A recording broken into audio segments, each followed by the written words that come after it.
ثم يوم القيامة يخزيهم ويقول أين شركائي الذين كنتم تشاقون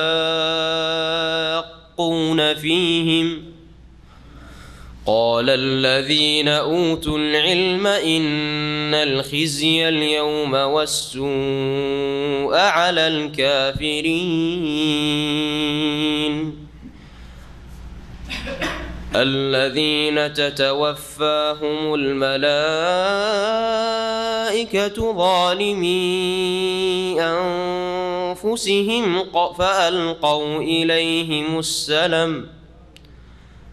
فألقوا السلم ما كنا نعمل من سوء بلى إن الله عليم بما كنتم تعملون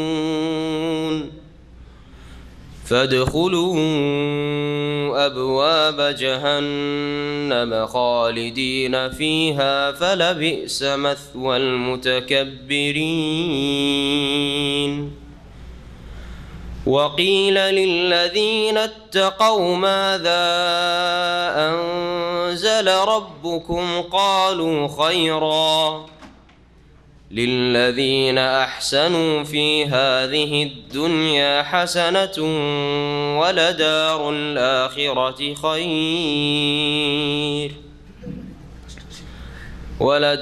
الآخرة خير ولنعم دار المتقين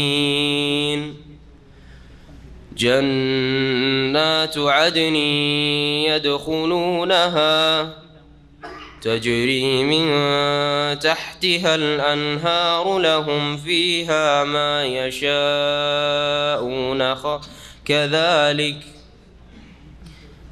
كذلك يجزي الله المتقين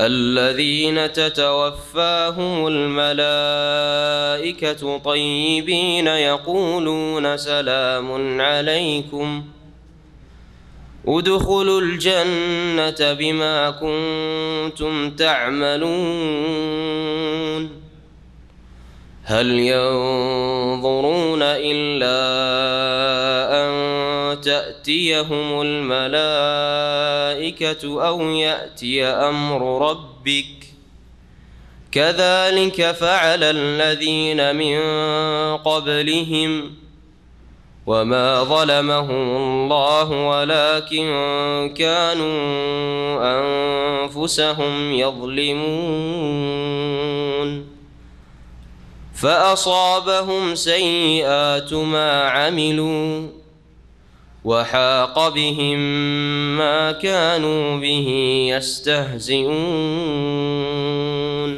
السلام عليكم ورحمة الله وبركاته. بسم الله الرحمن الرحيم.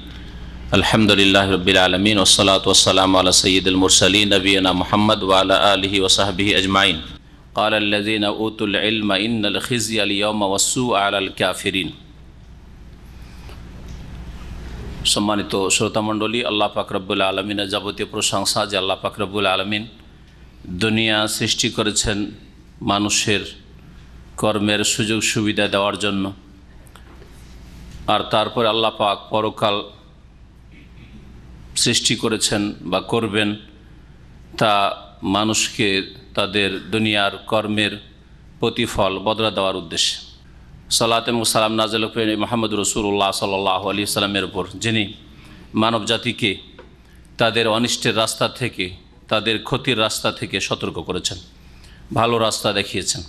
দুনিয়া আখিরাতের ক্ষেত্রে সার্বিক কল্যাণের রাস্তা, জান্নাতের রাস্তা, দুনিয়ার সুখ আখিরাতের সুখের রাস্তা আল্লাহ পাক রব্বুল আলামিন তার রাসূল সাল্লাল্লাহু আলাইহি সাল্লামের মাধ্যমে মানুষকে দেখিয়েছেন। আমাদের তাফসীর হবে সূরাতুন নাহলের আয়াত নম্বর 27 থেকে। তার আগের আয়াতে, আয়াত নম্বর 26-এ মহান আল্লাহ আগের যেসব কাফের, অবাধ্য জাতি, মুশরিক, বহুত্ববাদী জাতি, যারা আল্লাহ পাকের নাফরমান, পাপের জীবন যাপন করেছে, তাদের সম্পর্কে আল্লাহ বলেছেন তাদেরকে আল্লাহ পাক রব্বুল আলামিন তাদের ঘরবাড়ি সহ, তাদের ইমারত সহ ধ্বংস করেছেন। তারা কল্পনাও করতে পারেনি যে এইভাবে হঠাৎ করে আমাদের সর্বনাশ হয়ে যাবে।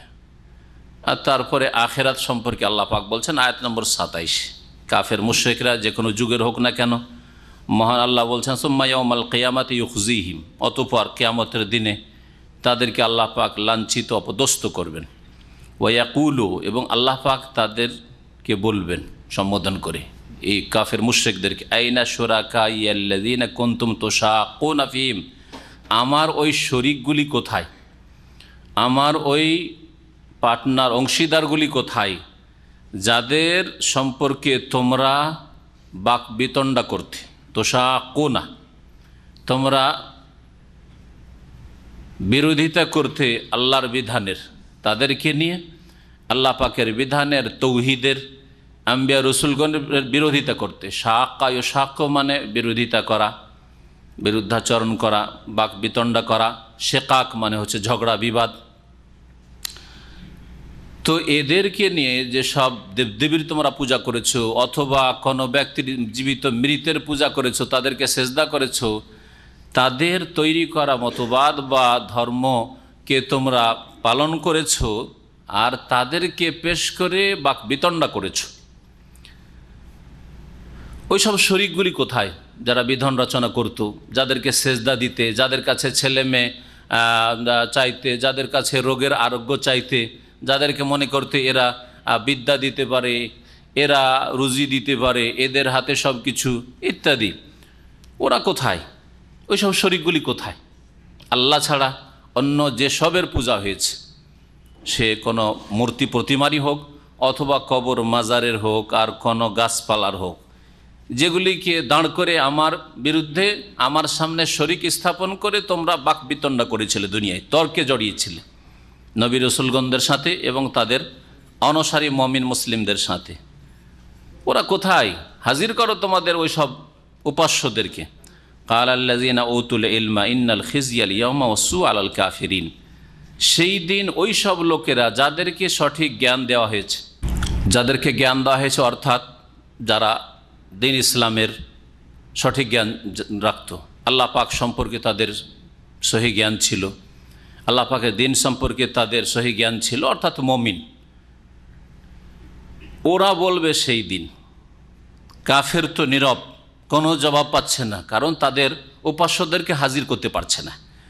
তখন এই নেক লোকেরা, সৎকর্মশীল জান্নাতীরা বলবে ইন্নাল খিজিয়াল ইয়াউমা, নিঃসন্দেহে আজকের দিনে অপমান, খিজ লাঞ্ছনা, ওয়াসু এবং দুর্গতি, আলাল কাফেরিন, কাফেরদের জন্য রয়েছে, কাফেরদের ওপর আপতিত হবে।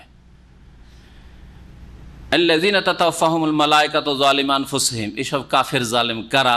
যারা পাপিষ্ঠ হয়ে দুনিয়া থেকে বিদায় নিয়েছে, মারা গিয়েছে।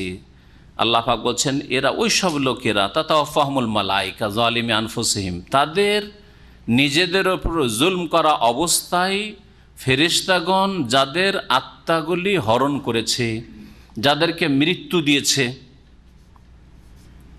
ফেরেশতা এসে পৌঁছেছিল মালাকুল মউত তাদের আত্মাগুলি গ্রহণ করার জন্য, তাদের মৃত্যু দেওয়ার জন্য। কোন অবস্থায়? যে অবস্থায় তারা জুলমে লিপ্ত ছিল, শিরকে লিপ্ত, সবচেয়ে বড় জুলম, রসুলের হক নষ্ট করা, বিদাতে লিপ্ত জুলম, অথবা মানুষের উপর জুলম করত জুলম, অথবা নিজের জীবনে কোনো মানুষের উপর জুলম করেননি, শিরকও করেননি, বিদাতও করেনি, কিন্তু আল্লাহ পাকের নাফরমানি করেছে ফরজ অজেব ছেড়ে, অথবা গুনহার কাজ করে, আল্লাহ পাকের আদেশ অমান্য করে, নিষেধাজ্ঞা লঙ্ঘন করে তারা পাপে লিপ্ত হয়েছে। এই তিন রকমের জালেম, এরা হচ্ছে জালিম আনফুসিহিম। যে কোনো গুনহার অবস্থায় মানুষ মারা গেছে, গুনহার শিরকের অবস্থায় হোক, বিদাতের অবস্থায় হোক, বিভিন্ন পাপের অবস্থায়, ফরজ ওয়াজিব ছাড়া অবস্থায়, ফজর নামাজ পড়বে না, শুয়েছে, উঠবে সকাল 8টা-9টায় উঠবে, ডিউটি যাবে, জালিম আনফুসিহিম, এই অবস্থায় তার মৃত্যু হয়েছে। এইসব লোকেরা রাত্রে নোংরা ছবি দেখেছে, ব্লু ফিল্ম দেখেছে, হ্যাঁ, ইত্যাদি পাপ করেছে, ব্যভিচার করেছে, মদ খেয়েছে, এই জুলমকর অবস্থায় ছিল, অথবা ওই অবস্থায় ঘুমিয়েছে, আর তারপরে আর উঠেনি, জালিম আনফুসিহিম। রাতে চুরি ডাকাতি করতে গেছে, মারা গেছে, জালিম আনফুসিহিম ইত্যাদি। এইভাবে রাতে হোক আর দিনে হোক। যারা জুলম করা অবস্থায় ছিল, পাপের অবস্থায় ছিল, সেই অবস্থায় ফেরেশতারা তাদের আত্মাগুলি হরণ করেছে। ফাল কাউসালাম, কিয়ামতের দিনে সেই দিন তার আত্মসমর্পণ করবে, আত্মসমর্পণ করবে, তারা ভুল স্বীকার করবে।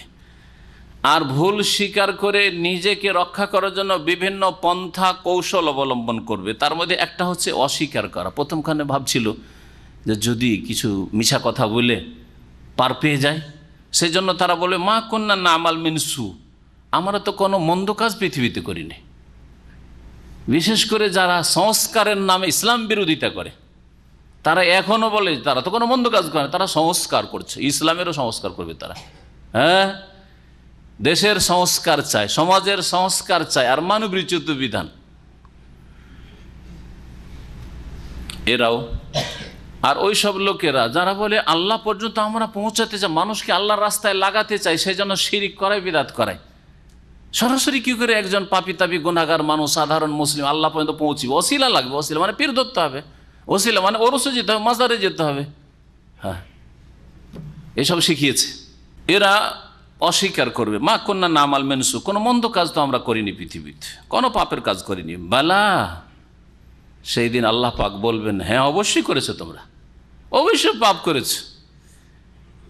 এই অস্বীকারটা হবে তাদের হাতে কথা বলা আর অঙ্গ প্রত্যঙ্গ সাক্ষী দেওয়া, হ্যাঁ, মুখ বন্ধ করে দেওয়া, এর আগেই। হ্যাঁ, ওরা ভাবতে পারেনি যে এরকম কিছু হবে। তারপরে তাদের আলিয়ামা নাখতেমু আলা আফওয়াহিম ওয়া তুকাল্লিমুনা আইদিহিম ওয়া তাশহাদু আরজুলুহুম, মুখ বন্ধ করে দেওয়া, মুখে আর কথা বলতে পারে। প্রথম যখন অস্বীকার করেছিল হঠাৎ করে বোবা হয়ে গেল, আর মুখে কথা বলতে পারছে না। ও তুকাল্লিমুনা আইদিহিম, আল্লাহ পাক বলছেন তাদের হাতে কথা বলেছে। হ্যাঁ হ্যাঁ ঠিকই তো করেছে, এরা মিথ্যা বলছে, সব পাপ করেছে, এরা শিরক করেছে, এরা বিদআত করেছে, এরা চুরি করেছে, এরা ডাকাতি করেছে, এরা খুন করেছে, এরা মদ খেয়েছে, সব করেছে, ব্যভিচার করেছে। হাতে কথা বলবে। ওয়া তাশহাদু আরজুলুহুম, পায়ে সাক্ষী দেবে। অন্য আয়াতে রয়েছে তাদের অঙ্গ প্রত্যঙ্গ সবগুলি, শরীরের চামড়া পর্যন্ত সাক্ষী দেবে, সবগুলি অঙ্গ প্রত্যঙ্গ সাক্ষী দেবে তাদের বিরুদ্ধে। আল্লাহ পাক রব্বুল আলামিন বলছেন যে হ্যাঁ অবশ্যই তোমরা পাপ করেছো। ইন্নাল্লাহা আলিমুম মা কুনতুম তা'মালুন, নিঃসন্দেহে তোমরা যা কিছু করতে সে সম্পর্কে আল্লাহ পাক সম্যক জ্ঞানী, সব কিছুই জানেন আল্লাহ পাক। আল্লাহ পাকের ওপর অস্পষ্ট রাখা যায় বা আল্লাহ পাক থেকে লুকিয়ে রাখা যায়, গোপন রাখা যায়? কখনো না। ফাদখুলু আবওয়াবা জাহান্নাম, সুতরাং জাহান্নামের দরজায় তোমরা প্রবেশ করো। খালিদিনা ফিহা, সেখানে তোমরা চিরকাল থাকবে। যারা বড় কুফরির অবস্থায়, বড় শিরকের অবস্থায় ঈমান ইসলাম ভঙ্গ করে মুরতাদ হয়ে মুনাফিক, অন্তরের মুনাফিকে মারা গেছে অথবা নামাজ ত্যাগ করে মারা গেছে, খালিদিনা ফিহা, চিরকাল থাকবে। আর যারা বিভিন্ন কাবিরা গুনাহ করেছে কিন্তু তাদের আসল ইসলাম আছে, তাদের ক্ষেত্রে খালিদিনা ফিহা মানে সেখানে দীর্ঘকাল বসবাস করবে, দীর্ঘকাল বসবাস করবে। ফালা বি'সা মাসওয়াল মুতাকাব্বিরিন, আর নিঃসন্দেহে অহংকারীদের বাসস্থান কতই যে নোংরা। ফালা লাম মানে অবশ্যই বা নিঃসন্দেহে, এই জন্য নিঃসন্দেহ বললাম। আল্লাহ পাক তাকিদের সাথে বলছে ফালা বি'সা মাসওয়াল মুতাকাব্বিরিন, অহংকারীদের আবাসস্থান কতই না যে মন্দ হবে। ওয়াকিলা লিল্লাযিনা ইত্তাকাউ মাযা আনজালা রাব্বুকুম, এখানে আল্লাহ পাক রব্বুল আলামিন মক্কার ওইসব মুমিন মুসলিম আল্লাহ ভীরু নবী করিম সাল্লাল্লাহু আলাইহি ওয়াসাল্লামের সাহাবায়ে কেরাম যারা প্রথম দিকে ইসলাম গ্রহণ করেছিল তাদের কথা উল্লেখ করেছেন। মক্কার বাইরে থেকে লোকেরা আসতো, গত সপ্তাহে বলেছি। আসার পরে কাফের মুশরিককে যখন জিজ্ঞেস করতো নবীর বিরোধীরাকে, যারে তোমাদের এখানে নাকি একজন মুহাম্মদ নামে কি আছে যে নাকি কিছু নতুন কথাবার্তা বলছে, তার সম্পর্কে তোমাদের মন্তব্য কি? তখন তারা বিভ্রান্ত করে, আরে আরে ওর কাছে যেও না, ওকে দেখিও না, ওর কাছে গেলে জাদু লেগে যাবে, বিভ্রান্ত করে ভাগিয়ে দিত, কাছেই যেতে দিত না। এই কাজটা আজকাল এক শ্রেণীর শিরক বিদআতপন্থীরা করছে। হ্যাঁ, সহি আকিদার ভাইদের সম্পর্কে, আমাদের সম্পর্কে, সহি আকিদার উলামায়ে কেরাম সম্পর্কে দূরে ভাগিয়ে দাও, যেইভাবে হোক না কেন, কোনো একটা পন্থা, কোনো একটা কিছু বলে। আর মমিনরাকে মাঝে মাঝে সামনে এসে মমিন মুসলিম পড়ে গেল, বাইরে থেকে লোকেরা এসছে, মক্কায় আসার পর আবু বকরের সাথে দেখা হয়ে গেল, সাদ বিন আবি ওয়াক্কাসের সাথে দেখা হয়ে গেল, উসমানের সাথে দেখা হয়ে গেল, আব্দুর রহমান বিন আউফের সাথে দেখা হলো। এইরকম যারা প্রথম দিকে ইসলাম গ্রহণ করেছিলেন তাদের সাথে দেখা হয়ে গেল। তখন তারা বলতেন যে না, ভালো কথাই তিনি বলেন, আর তার কাছে আল্লাহর পক্ষ থেকে খুব উৎকৃষ্ট বাণী নাযিল হচ্ছে, তিনি খুব ভালো ভালো আমাদেরকে কাজের কথা বলেন আর সমস্ত মন্দ কাজ থেকে তিনি বারণ করেন। প্রশংসামূলক কথা শুনে তখন আগ্রহ বাড়ে, তারপরে চলো দেখি আমাকে একটু সাক্ষাৎ করিয়ে দাও, তার সাথে দেখা করব। এইভাবে অনেকে ইসলাম গ্রহণ করে প্রতিনিধি হয়ে নিজ এলাকায় যায়। আল্লাহ পাক বলছেন ওয়াকিল আল্লাযিনা তাকাউ, আর বলা হয়তো ওই সব লোকদেরকে যারা আল্লাহ ভীরু মুমিন মুসলিম নবী সাল্লাল্লাহু আলাইহি ওয়াসাল্লাম সাহাবায়ে মাজা আনজালা রাব্বুকুম, মানে বাইরের লোকেরা এসে বলতো যে তোমাদের প্রতিপালক আল্লাহ কি নাজিল করেছে, নাকি মক্কায় কোনো এক ব্যক্তির ওপর কিছু নাজিল হচ্ছে? হ্যাঁ, কোরআন নাজিল হচ্ছে, এরকম কিছু আছে নাকি? কি নাজিল হচ্ছে? কালু খায়রান, তখন সেই আল্লাহ ভীরু মুমিন সাহাবায়ে কেরাম বলতেন যে হ্যাঁ খুব ভালো কথা, ইয়ানজিলু খায়রান, খুব ভালো কথা নাজিল হচ্ছে। লিল্লাযিনা আহসানু ফি হাযিহিদ দুনিয়া হাসানা, আল্লাহ পাক বলছে ওই সব লোকেরা যারা সৎকর্মশীল তাদের জন্য ইহকালেও সার্বিক কল্যাণ রয়েছে। মুসলিম হয়েছেন, দিন ইসলাম পালন করেন, আর দুনিয়া থেকে আল্লাহ বঞ্চিত করে দেবেন, এটা হয় না।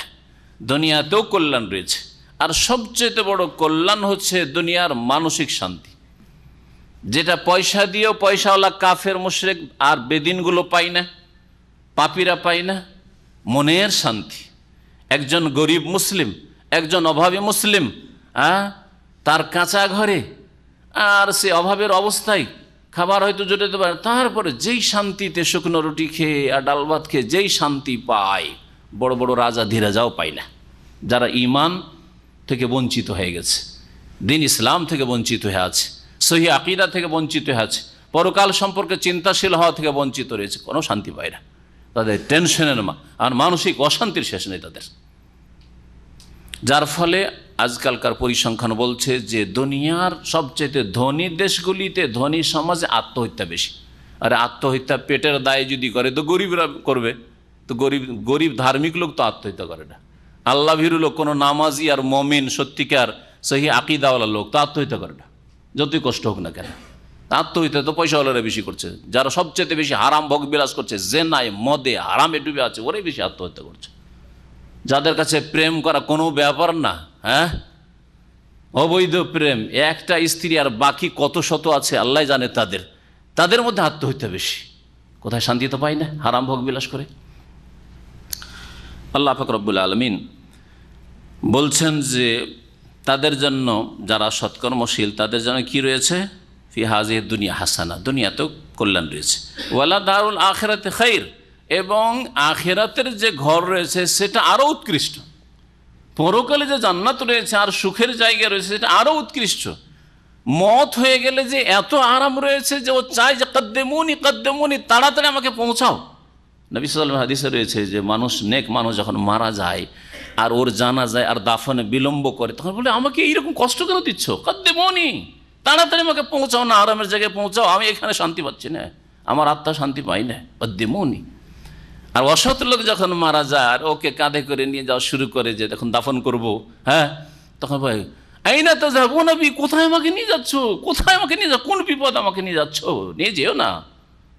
আযাব বুঝতে পেরে নিয়েছে, শাস্তি বুঝতে পেরেছে যে কি হতে যাচ্ছে আর কি হচ্ছে আমার। আল্লাহ পাক রব্বুল আলামিন বলছেন যে মুমিন যারা আল্লাহ ভীরু তাদের জন্য দুনিয়াতেও কল্যাণ রয়েছে, আর আখিরাতে তো আরও উৎকৃষ্ট কল্যাণ রয়েছে তাদের জন্য, আরও বড় নিয়ামত রয়েছে। ওয়ালা নেমা দারুল মুত্তাকিন, আর আল্লাহ ভীরু যারা পাপমুক্ত তাদের ঘর কতই না সুন্দর হবে, তাদের ঘর, হ্যাঁ, তাদের বাসস্থান কতই না সুন্দর হবে। তা কি জান্নাত ও আদন, স্থায়ী জান্নাত। আদন মানে হচ্ছে স্থায়ী, চিরস্থায়ী জান্নাত। ইয়াদখুলুনাহা, যাতে তারা প্রবেশ করবে, তাজরি মিন তাহতিহাল আনহার, যার নিম্ন দেশে নহরসমূহ নদী নালা প্রবাহিত হবে। লাহুম ফিহা মা ইয়াশাউন, সেখানে যা তারা চাইবে তাই তাদের জন্য বরাদ্দ থাকবে, তাই তাদের হবে। কাযালিকা ইয়াজজিল্লাহুল মুত্তাকিন, এইভাবে আল্লাহ পাক সংযতদের, পাপমুক্তদের, আল্লাহ ভীরুদের উত্তম প্রতিদান দিয়ে থাকেন। আল্লাযীনা তাতাওয়াফাহুমুল মালায়েকা, মুত্তাকিন কারা আর তাদের মওতের সময় কীরকম অবস্থাটা হবে? সুন্দর অবস্থা। আল্লাহ বলছেন আল্লাযীনা তাতাওয়াফাহুমুল মালায়েকা, যাদের আত্মাগুলি ফেরেশতারা গ্রহণ করেন, তাইয়্যিবিন, ভালো অবস্থায়, পাক পবিত্র অবস্থায়, জিকির আজকার করছিল, কালেমা পড়ছিল আর মত এসেছে, নামাজ পড়ছিল, নামাজ পড়ে শুয়েছে আর মত হয়েছে, হ্যাঁ, ঘুমের পূর্বে দোয়াগুলি পড়ে শুয়েছে তারপরে মত হয়েছে, আয়াতুল কুরসি পড়েছে শুয়েছিল তারপরে মত হয়েছে, হ্যাঁ, ফজরের নামাজ পড়ে বাড়ি যাচ্ছিল আর মত হয়েছে, এই ভালো অবস্থায় দিনের কথা শুনছিল অথবা দিনের কথা বলছিল আর মত হয়েছে। আল্লাহু আকবার। তাইয়্যিবিন, পাক অবস্থায় আত্মাগুলি ফেরেশতারা গ্রহণ করেছে, ভালো অবস্থায়, উত্তম অবস্থায়। তাইয়্যিব মানে ভালো, তাইয়্যিব মানে পাক, সবগুলি অর্থ হইতে পারে। ইয়াকুলুন, তখন ফেরেশতারা তাদেরকে বলে, সম্বোধন করে, সালামুন আলাইকুম, তোমাদের জন্য সার্বিক শান্তি রয়েছে, শান্তি আর শান্তি রয়েছে তোমাদের। উদখুলুল জান্নাহ, তোমরা জান্নাতে প্রবেশ করো, বিমা কুনতুম তা'মালুন, যেসব তোমরা ভালো কাজ করতে তার বিনিময়ে, তার বদৌলত। জান্নাত আমল দিয়ে ক্রয় করা যায় না, কিন্তু আমল হচ্ছে জান্নাত পাওয়ার মাধ্যম, ওসিলা, আল্লাহ পাকের রহমত পাওয়ার ওসিলা। আল্লাহ পাকের রহমত দিয়ে জান্নাতে যাবে, কিন্তু রহমত পাওয়ার একমাত্র মাধ্যম হচ্ছে ঈমান এবং নেক আমল। নেক আমল ছাড়া আল্লাহর রহমত হবে না। ঈমানের সাথে নেক আমল হইতে হবে। আল্লাহ পাক রব্বুল আলামিন এটা আখিরাতে বলবেন, আর মওতের সময়ও সুসংবাদ দেবেন। উদখুলুল জান্নাত, জান্নাতে যাও, জান্নাতের নিয়ামতগুলি পাবে। কবরের জীবনে যে নিয়ামত রয়েছে সৎকর্মশীলদের জন্য, আর ওই মত থেকে শুরু করে তাদেরকে যে সেখানে অভ্যর্থনা জানানো হবে, আইয়াতুহান নাফসুল মুতমাইন্না, হে প্রশান্ত আত্মা, বেরিয়ে আসো আল্লাহর সন্তুষ্টির জন্য, আল্লাহর নিয়ামতের দিকে। আল্লাহ পাক বলছেন তারপরে, হাল ইয়ানজুরুনা ইল্লা আন তা'তিয়াহুমুল মালায়েকাতু ওয়া ইয়াতি আমরু রাব্বিক। কাফের মুশরিকরা যারা নবী করিম সাল্লাল্লাহু আলাইহি সাল্লামের প্রতি ঈমান নিয়ে আসতো না, এইরকমই যুগে যুগে, আগের যুগে আম্বিয়া রসুলগণের দাওয়াতকে প্রত্যাখ্যান করেছে, তাদের সম্পর্কে, সকল সম্পর্কে আল্লাহ পাক, সকল অবাধ্যদের সম্পর্কে আল্লাহ বলছেন যে এরা কিসের প্রতীক্ষায় রয়েছে। নাজারা ইয়ানজুর মানে অপেক্ষা করা, প্রতীক্ষা করা হয়, আর নাজারা ইয়ানজুর মানে চোখ দিয়েও দেখা হয়, আর নাজারা ইয়ানজুর মানে অন্তর্দৃষ্টি দিয়ে দেখা হইতে পারে। এখানে ইন্তেজার, অপেক্ষার অর্থে রয়েছে। হাল ইয়ানজুরুনা, তারা কিছুর অপেক্ষা করে না, হাল মানে না এখানে। ইল্লা আন তা'তিয়াহুল মালায়েকা, একমাত্র তারা কিসের অপেক্ষায় রয়েছে, যে তাদের কাছে ফেরেশতা এসে যাক, আও ইয়াতিয়া, ফেরেশতা এসে যাক, আর আসার পরে তাদের আত্মাগুলি গ্রহণ করে নিয়ে যাক। মওতের কখন মরবে তো শাস্তি পাবে, আর দুনিয়াতে হয়তো আল্লাহ পাক তাদেরকে ধরবেন না, তাদেরকে ছাড় দিয়েছেন, ছেড়ে দেননি। আমি এই কথাটা অনেকবার বলি, আল্লাহ পাক কি করেন, ছাড় দেন। ছাড় দেওয়া মানে কিছুক্ষণ ঢিল দেওয়া, অবসর দেওয়া, কিন্তু আল্লাহ ছেড়ে দেন না। আল্লাহ এমহাল করেন, মানে অবসর দেন, ছাড় দেন, কিন্তু এহমাল করেন না যে ছেড়েই দিলেন আল্লাহ বা কখনো ধরবেন, এটা হয় না। অবশ্যই ধরবেন পাপীদেরকে, যে কোনো পাপ করেন, দুনিয়ায় না ধরেন আখিরাতে ধরবেন।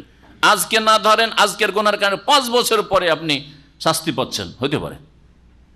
আপনার গুনার কারণে আপনার স্ত্রীর ছেলে মেয়ের কষ্ট হচ্ছে, হ্যাঁ হতে পারে। এই কুপ্রভাব আপনার ধন সম্পদের উপর, পরিবার পরিজনের উপর আসতে পারে। তারা হয়তো অপেক্ষায় রয়েছে কিসের, যে ফেরেশতারা আসবে, আর আসার পরে তাদের আত্মাগুলি হরণ করে নিয়ে যাওয়ার আযাব শুরু হবে, এর তারপরে শাস্তি চাই তারা। আও ইয়াতি আমরু রাব্বিক, অথবা হে নবী তোমার প্রতিপালকের নির্দেশ এসে যাক আযাবের, শাস্তির। দুনিয়ার কোনো তড়িৎ আযাব চলে আসুক, এই আযাবের অপেক্ষায়। আযাব না আসলে এরা মানতে রাজি না, এরা নামাজ পড়তে রাজি না, এরা পাপ থেকে বাঁচতে রাজি না। কাযালিকা ফাআলাল্লাযীনা মিন ক্বাবলিহিম, এইরকম এদের পূর্বের অবাধ্যরা করেছিল। নবী সাল্লাল্লাহু আলাইহি ওয়াসাল্লামের জামানে যেসব অবাধ্য, তাদের আগে যেসব অবাধ্যরা ছিল, আজকের যুগে যেসব অবাধ্য নাফরমান আল্লাহদ্রোহী, তাদের পূর্বে যারা ছিল তারাও এইরকমই করেছিল, যে আযাবের প্রতীক্ষায় ছিল। আল্লাহ পাকের আযাব এসেছিল তাদের ওপর। ওমা যালামাহুমুল্লাহ, আল্লাহ তাদের ওপর কোনো রকমের জুলম করেন নাই।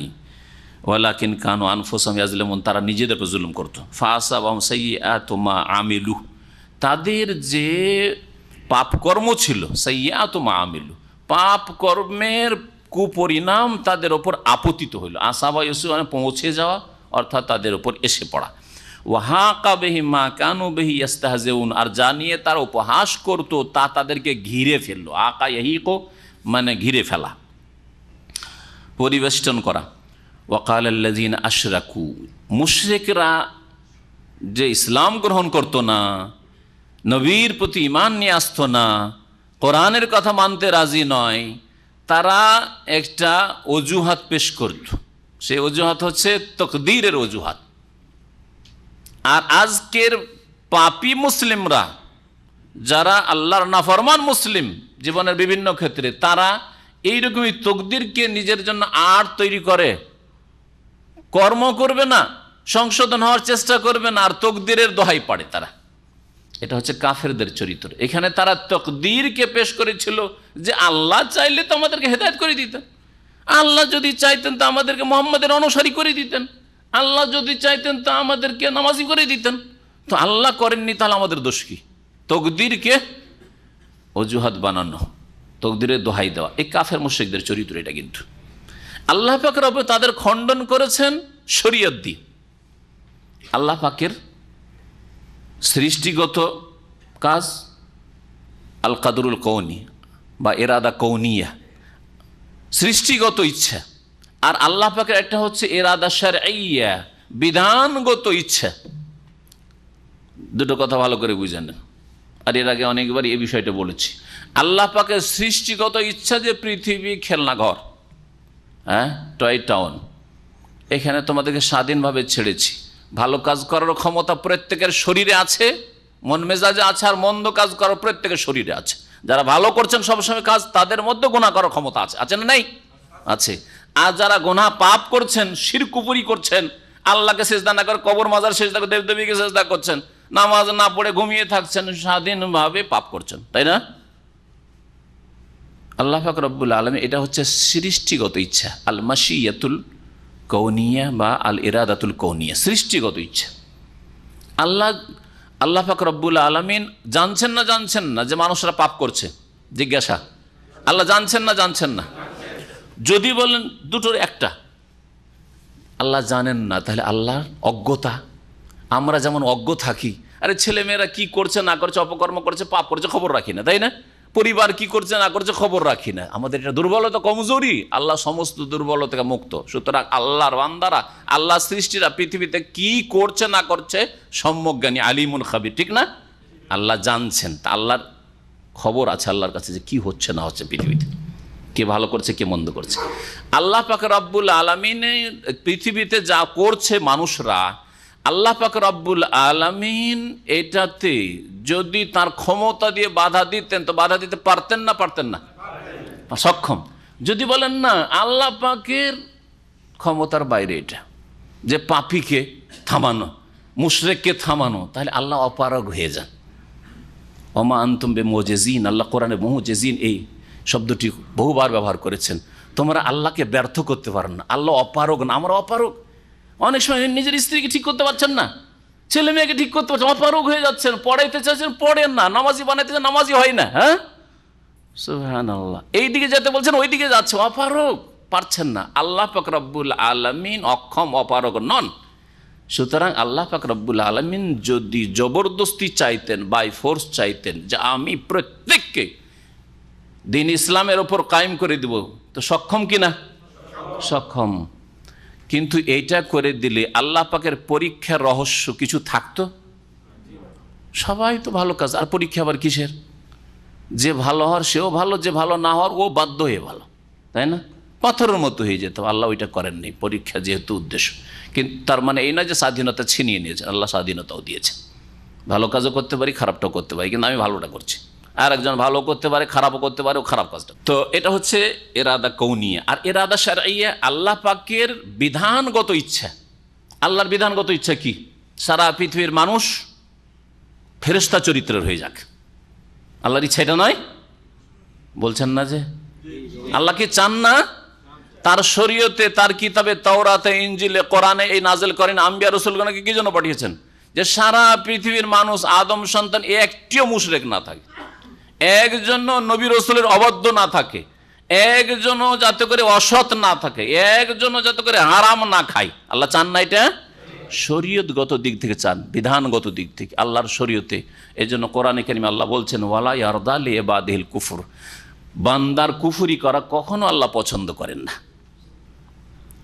বান্দা কুফরি করুক, এটা আল্লাহ কখনো পছন্দ করেন না, পছন্দ করেন না। তাহলে আল্লাহর বিধানগত ইচ্ছা কি? সবাই ভালো কাজ করুক, সবাই মুমিন মুসলিম হয়ে যাক। তো তারা অজুহাত পেশ করেছিল তকদিরের, যে আল্লাহ আমাদেরকে জবরদস্তি কেন হেদায়েত করলো না? আল্লাহ তো করতে পারতো, করলো না কেন? আমাদের কি দোষ? আল্লাহ পাক কোরআনে জবাব দিচ্ছেন নবীর মাধ্যমে ওহী নাজিল করে, এই আয়াতে শরীয়তগত ইচ্ছা দিয়ে। আল্লাহ তো তোমাদের জন্য নবী পাঠিয়েছেন, আল্লাহ তো তোমাদের জন্য কোরআন নাজিল করেছেন। কোরআনে কোন আয়াত আছে যে চুরি করো? কোরআনে কোন আয়াত আছে যে খুন করো? কোরআনে কোন আয়াত আছে যে শিরক করো? হ্যাঁ, কোন নবী রাসূলের দাওয়াতে বহুত্ববাদ আছে যে দেবদেবীর পূজা করো, কবর মাজার পূজা? কোন নবী? শুধু শেষ নবীর কথা নয়, আজকে মুসলিম সমাজের বহু লোক কবর মাজার পূজায় লিপ্ত। কোন নবীর ধর্মে আছে কবর মাজার পূজা করো? বলেন, ইব্রাহিমের ধর্মে আছে আর নূহ আলাইহিস সালামের ধর্মে আছে? আছে? তাহলে কোথা থেকে পেলে? আর যদি থাকেও তো সেটা তো তোমার শরীয়ত না, তোমার শরীয়ত তো কমপ্লিট করা হয়েছে মুহাম্মদ রাসূলুল্লাহ সাল্লাল্লাহু আলাইহি সাল্লামকে দিয়ে। ওয়া আকমালতু লাকুম আল-ইয়াওমা আকমালতু লাকুম দীনাকুম ওয়া আতমামতু আলাইকুম নি'মাতি ওয়া রাদিতু লাকুমুল ইসলামা দীনা। আপনি মুহাম্মদ সাল্লাল্লাহু আলাইহি সাল্লামের উপর সন্তুষ্টি প্রকাশ করেছেন, রাদিতু বিল্লাহি রাব্বা ওয়া বিল ইসলামি দীনান ওয়া মুহাম্মাদিন সাল্লাল্লাহু আলাইহি ওয়াসাল্লাম নবিয়্যা। ওয়া ক্বালা আল্লাযিনা আশরাকু, মুশরিকরা বলতো, লাউ শা আল্লাহু মা আবাদানা মিন দুনিহি, আল্লাহ যদি চাইতেন তাহলে আল্লাহকে বাদ দিয়ে আমরা কারো পূজা করতাম না, কারো ইবাদত করতাম না, উপাসনা করতাম না। মিন শাই, কোনো কিছুর। নাহনু ওয়ালা আবাউনা, আমরাও করতাম, আমাদের পূর্বপুরুষ বাপদাদারাও করতো না। তো আল্লাহ চাননি তো আমরা কি করব? আরে তুমি ইসলাম কবুল করবে না, তুমি মসজিদে যাবে না নামাজ পড়তে, বলছে আল্লাহ চাইলে আমাকে করে দিতে, কেমন কথা হইল? ওয়ালা হারামনা মিন দুনি মিন শাই, এবং আল্লাহর হারাম করা ছাড়া অন্য কিছুকে আমরা হারামও করতাম না। আল্লাহ যদি চাইতেন তো আল্লাহ যেটা হারাম করেছেন ওইটি কি হারাম মনে করতাম, কিন্তু আল্লাহ তো চাননি, সেই জন্য মদ খাচ্ছি, সেই জন্য আমরা ব্যভিচার করছি, হ্যাঁ সেই জন্য আমরা করছি। এখানে ইঙ্গিত করা হয়েছে কাফের মুশরিকদের ওই সব বদ আকীদার দিকে যা তারা করতো, বাহিরা, সায়েবা, হাম, ওয়াসিলা, এগুলি সূরা আনআমে আল্লাহ পাক রব্বুল উল্লেখ করেছেন। কিছু কিছু জীবজন্তু তারা কি করতো, উৎসর্গ করে, দেবদেবীর নাম উৎসর্গ করে দিত, উৎসর্গ করে দিত। ষাঁড় ছেড়ে দেওয়া, যেমন হিন্দুদের আজকাল ষাঁড় ছেড়ে দেওয়া, ষাঁড় ছেড়ে দিবে, আর ষাঁড় কারো জমিতে চড়ুক, কেউ বারণ করবে না, মানা করবে না, নিষেধ করবে না, তাড়াবে না ষাঁড়কে, কারণ এটা দেবের নামে ছেড়ে দেওয়া হয়েছে। এইরকম এটা খাজা বাবার নামে ছেড়ে দেওয়া হয়েছে, এটা বড় পীর সাহেবের নামে ছেড়ে দেওয়া হয়েছে, এটা কোরবানির খাসি, সুতরাং কারো জমিতে চড়লে কিছু বলবে না। এগুলো কোথেকে আসলো? এগুলো হিন্দুদের কাছ থেকে আসছে। হিন্দুরা ষাঁড় ছেড়ে মানুষ জুলুম করার জমি চড়ায়, আর আপনি কোরবানির পশু আপনি ছেড়ে দিবেন। আর এইরকম জেহালত আমাদের সমাজে আছে যে কোরবানির পশুকে কিছু বলতে নেই, যদি তোমার জমি চড়েও যায় তা তাড়ায় না। তো কাফের মুশরিকরা এরকম বিভিন্ন পশু জন্তু ছেড়ে দিত দেবদেবীর নামে, প্রতিমা পুতুলের নামে, এইগুলি তারা করিত। আর ওর গোস্ত খাওয়া হারাম, ষাঁড়ের গোস্ত খাওয়া হারাম, এই উটের গোস্ত খাওয়া হারাম, এর উপরে একে বাহন হিসেবে ব্যবহার করা, এর উপরে চড়া হারাম, এগুলি করতো। এই কথাই কাফেরা বলছে যে আমরা এগুলিকে হারাম মনে করতাম না, যদি আল্লাহ চাইতেন তো আমাদেরকে সংশোধন করিয়ে দিতেন। কাযালিকা ফাআলাল্লাযীনা মিন ক্বাবলিহিম, আল্লাহ বলছেন এদের পূর্বে যেসব কাফের অবাধ্যরা ছিল এরাও এরকমই করেছে। ফাহাল আলা রাসূল ইল্লাল বালাগুল মুবিন, জবাব এখন শোনেন। ফাহাল আলা রাসূল থেকে আল্লাহ জবাব দিচ্ছেন ওদের অজুহাতে, তকদির কি আড় বানিয়ে, দোহাই বানিয়ে তারা পেশ করছিল যে আল্লাহ কেন আমাদেরকে হেদায়েত করলো না, কেন আমাদেরকে হারাম থেকে বাঁচালো না। আল্লাহ বলছেন তার রসুলগণকে কি কাজে পাঠিয়েছিলাম? জবাবটা বুঝলেন? এটা হচ্ছে শরীয়তি ইচ্ছা, বিধানগত আল্লাহ পাকের ইচ্ছা যে সারা বিশ্বের মানুষ সংশোধন হয়ে যায়। এই জন্য অসংখ্য নবী রসুল পাঠিয়েছেন আল্লাহ পাক রব্বুল, শেষ নবী মুহাম্মদ রাসূলুল্লাহ সাল্লাল্লাহু আলাইহি ওয়াসাল্লামকে পাঠিয়েছে। ফাহাল আলা রাসূলে ইল্লাল বালাগুল মুবিন, তো রসুলগণের কাজ তো স্পষ্ট পৌঁছে দেওয়া ছাড়া আর কিছু ছিল না। তো তারা কি করতে এসেছিল তোমাদের কাছে? আরে মক্কায় মুহাম্মদ সাল্লাল্লাহু আলাইহি ওয়াসাল্লাম কি কাজে এসেছেন? তাহলে আল্লাহ যদি তোমাদের হেদায়েতই না চান আর তোমাদের সৎ পথে পরিচালনাই না চান, তো কি জন্য নবী রাসূল পাঠিয়েছেন, কি জন্য কিতাব নাযিল করেছেন? ওয়ালাকাদ বাআসনা ফি কুল্লি উম্মাতিন রাসূলা, আল্লাহ পাক বলছেন নিঃসন্দেহে আমি প্রত্যেক সম্প্রদায়, প্রত্যেক জাতিতে এক একজন করে রাসূল পাঠিয়েছি। প্রত্যেক জাতিতে মানে আপনি নিজ খেয়াল খুশি গোত্র ধরলে হবে না, প্রত্যেক যুগে এবং যেই জাতির জন্য পাঠিয়ে দিলে বাকি আশেপাশের অন্যান্য গোত্রের জন্য যথেষ্ট হয়, এইভাবে আল্লাহ পাক পাঠিয়েছেন।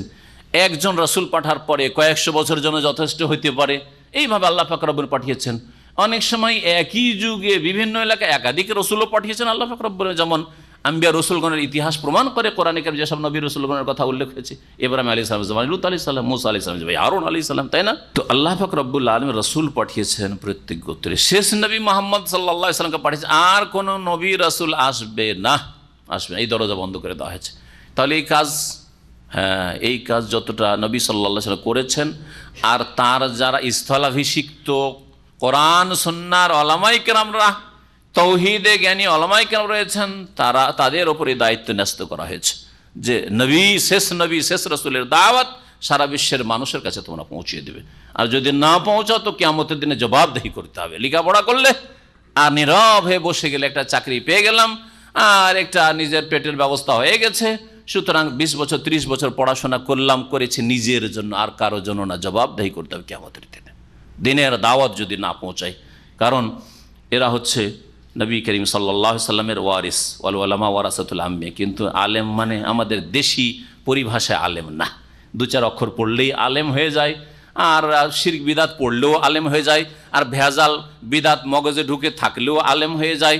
না না না, কোরআন সুন্নাহর যারা প্রতিনিধিত্ব করে তারাই হচ্ছে আলেম, আলেমের দিন। আল্লাহ পাক বলছেন যে প্রত্যেক উম্মতে এক একজন করে রাসূল পাঠিয়েছি। আর কি জন্য পাঠিয়েছি? পাপের জন্য, যে পাপ করো তোমরা, আনে আবুদুল্লাহ, আল্লাহ পাকের ইবাদত করো, আল্লাহর আদেশ মানো, আর আল্লাহ যে নিষেধ করেছে সেসব থেকে বেঁচে থাকো। আর এর মৌলিক বিষয় হচ্ছে তৌহিদ, আল্লাহ ছাড়া অন্যকে ডেকো না, অন্যের সামনে সেজদা করিও না, অন্যের পূজা করে উপাসনা করিও না, আর এক আল্লাহর ইবাদত করো। নেতিবাচক রয়েছে নেগেটিভ, আর ইতিবাচক রয়েছে পজিটিভ, দুটো রয়েছে। লা ইলাহা ইল্লাল্লাহ, লা ইলাহা, আল্লাহ ছাড়া কেউ সত্য মাবুদ নেই। আল্লাহ এক আছেন আর বাকি সব নেই, সবকে জিরো করো, এগুলোকে সব নেই, যত আছে সবকে জিরো করো। এই কথাই এখানে শেখানো হয়েছে। আনে আবুদুল্লাহ ইতিবাচক, আল্লাহর ইবাদত করো। তাহলে আল্লাহ পাকের আদেশ 5 ওয়াক্ত সালাত আদায় করতে হবে, ঈমান বিশ্বাস স্থাপন করতে হবে, যাকাত দিতে হবে, সিয়াম পালন রোজা রাখতে হবে, হজ করতে হবে, হিজাব পর্দা করতে হবে, যতগুলি আদেশ রয়েছে এগুলো হচ্ছে আল্লাহ ইবাদত, ইবাদতুল্লাহ। আর ওয়াজতানিবুত তাগুত, আর তাগুত থেকে বেঁচে থাকো, আল্লাহ বিরোধী শক্তি থেকে বেঁচে থাকো। তাগুত খুব ব্যাপক অর্থ, ব্যাপক অর্থপূর্ণ শব্দ। এই জন্য একটা বাংলা শব্দ দিয়ে তাগুতের তর্জমা করা যাবে না। অনেক বাংলা অনুবাদকের জন্য তাগুতের তর্জমা তাগুত করে রেখে দিয়েছেন, বাকি তফসিরটা আপনি পড়েন। আর অনেকে এটাকে সীমিত করে দিয়েছে আল্লাহ বিরোধী শক্তি। তো আল্লাহ বিরোধী শক্তি একদিক দিয়ে ব্যাপক, যে কোনো পাপ আর পাপই হচ্ছে আল্লাহ বিরোধী শক্তি। হ্যাঁ, শিরিক হোক আর বিদাত হোক আর ধর্মের নামে না হয়ে অন্য কিছু হোক, যত রকমের গুনহার কাজ রয়েছে, হ্যাঁ অন্যায় কাজ, এই হচ্ছে আল্লাহ বিরোধী শক্তি। তো আল্লাহ বিরোধী শক্তি থেকে তোমরা বেঁচে থাকো। আল্লাহ বিরোধী শক্তি তোমরাও হবে না, আল্লাহ বিরোধী শক্তির সাথও দেবে না, আল্লাহ বিরোধী শক্তিকে মদত যোগাবে না, আল্লাহ বিরোধী শক্তির সাথে কোনো সহযোগিতা করবে না। ওয়াজতানিবুত তাগুত, তাগুত থেকে বেঁচে থাকো। তাগুত কাকে বলে? ইমাম ইবনে তাইমিয়া রাহমাতুল্লাহ বলছেন, কুল্লু মা তাজাওয়াজা বিহিল আবদ, যার সম্পর্কে মানুষ বাড়াবাড়ি করে, যার সম্পর্কে বাড়াবাড়ি করেছে। তাগা ইয়াতগা মানে সীমা লঙ্ঘন করা। লম্মা তাগাল মাও, নূহ আলাইহিস সালামের জামানায় যখন পানি সীমা ছড়িয়ে গেল, সারা দেশ ডুবে গেল, আর কোনো মানুষ বাঁচতে পারছে না, গাছপালাও ডুবে গেল, সব পাহাড়গুলো ডুবে গেল। লম্মা তাগাল মা হামালনাকুম ফিল জারিয়া, আল্লাহ বলছেন দেখো নূহ এবং হে মুমিন মুসলিমরা, তোমাদের পূর্বপুরুষদেরকে হামালনাক ফিল জারিয়া, সেই পানি জাহাজে বহন করেছিলাম, পানি জাহাজে উঠিয়েছিলাম, নাহলে তোমরাও সব শেষ হয়ে যেত, তোমাদের প্রজন্ম, মানুষ প্রজন্ম শেষ হয়ে যেত, আদম সন্তান বলে কিছু থাকতো না পৃথিবীতে। তো আল্লাহ পাক রব্বুল আলামিন যে তাগুত বলেছেন, তাগুত কাকে বলা হয়? কুল্লু মা তাজাওয়াজা বিহিল আবদ, বান্দা যে সম্পর্কে বাড়াবাড়ি করে, মানুষ বাড়াবাড়ি করে কোনো কিছু সম্পর্কে, তাকে তাগুত বলা হয়। মিন মাবুদিন আও মাতবুইন আও মুতাইন, ইবাদতের ক্ষেত্রে বাড়াবাড়ি করেছে। ইবাদত একমাত্র আল্লাহর জন্য, ইবাদতের কিছু অংশ আল্লাহ ছাড়া অন্যকে দিয়ে দিল, আর তার উপর যদি সে রাজি থাকে তাহলে সে তাগুত। আর রাজি যদি না থাকে, মারা গেছে আর জবরদস্তি তার কবর পাকা করে পূজা শুরু করে দিলেন, তাহলে সে তাগুত না হলো, কাজটা তাগুতি কাজ। শিরক হচ্ছে সবচেয়ে বড় তাগুতি কাজ, কুফরি হচ্ছে, নাস্তিকতা হচ্ছে সবচেয়ে বড় তাগুতি কাজ। মানুষের তৈরি করা আইন কে কোরআন, আসমানি আইন, আসমানি বিধানের সমান মনে করা বা তার চাইতে সেও মনে করা, এটা হচ্ছে তাগুত। এইরকম যে কোনো পাপের কাজ হচ্ছে তাগুতি শক্তি। ইবাদতের ক্ষেত্রে হইল, আও মাতবুইন, অথবা অনুসরণের ক্ষেত্রে বাড়াবাড়ি করলেন। অনুসরণের ক্ষেত্রে, অনুসরণ কার করতে বলা হয়েছে? ইত্তেবা, অনুসরণ কার করতে বলা হয়েছে? কে বললো? আল্লাহ। আল্লাহ কেউ বলেছে আল্লাহর অনুসরণ করবেন? অনুসরণ মানে পিছনে পিছনে চলো। তো আল্লাহ কি নামাজ পড়েন নাকি? তো অনুসরণ শব্দটি বুঝেন ভালো করে বাংলা। ইত্তেবা মানে ফলো করা, পিছনে পিছনে চলা। কাকে অনুসরণ করতে বলা হয়েছে? ইন কুনতুম তুহিব্বুনাল্লাহ ফাত্তাবিউনি, রাসূলের ইত্তেবা করো, হ্যাঁ, রাসূলের অনুসরণ করো। আর কোরআনে বলা হয়েছে ইত্তাবিউ মা উনজিলা ইলাইকুম মির রাব্বিকুম, রবের পক্ষ থেকে যে বিধান নাযিল হয়েছে তা ফলো করো। কোরআনে কারীম, হাদিসের অনুসরণ করো, কোরআন হাদিসের অনুসরণ করো। তার অনুসরণ নবী রাসূল সম্পর্কে বলা হয়েছে, আর ওহীর অনুসরণ করতে বলা হয়েছে যা নাযিল হচ্ছে। অনুসরণ ক্ষেত্রে যদি বাড়াবাড়ি করেন, ওহী বাদ দিয়ে যদি মানুষের কল্পিত জিকির আজকার দোয়া তাবিজ এইগুলো যদি করেন, হ্যাঁ তো তাগুতি কাজ। মানুষের তৈরি করা বিধিবিধান যদি মানেন, মানুষের তৈরি করা, মানুষের মুরব্বীরা পেশ করেছে এইরকম তরিকা যদি আল্লাহর সন্তুষ্টি কামনা করে, যেহেতু তাগুতি কাজ। ইত্তেবার ক্ষেত্রে ওহী বাদ দিয়ে, কোরআন হাদিস বাদ দিয়ে, কারণ কোরআন ইত্তেবা বলা হয়েছে ওহীর ইত্তেবার কথা, হ্যাঁ, আর বলা হয়েছে রসুলের। তো রসুলের অনুসরণ ছাড়া আর কারো যদি অনুসরণ করেন জীবনের কোনো ক্ষেত্রে, এই জিকিরটা কোথায় পেলেন? বলছে এটা আমাদের চিশতি তরিকার জিকির। এটা হচ্ছে আমাদের আর কি তরিকা ভাই? চিশতির সাথে সাবেরিয়া তরিকার জিকির। এইটা হচ্ছে আমাদের নকশবন্দি তরিকার জিকির। হ্যাঁ, এটা হচ্ছে আমাদের সারসিনা তরিকার জিকির।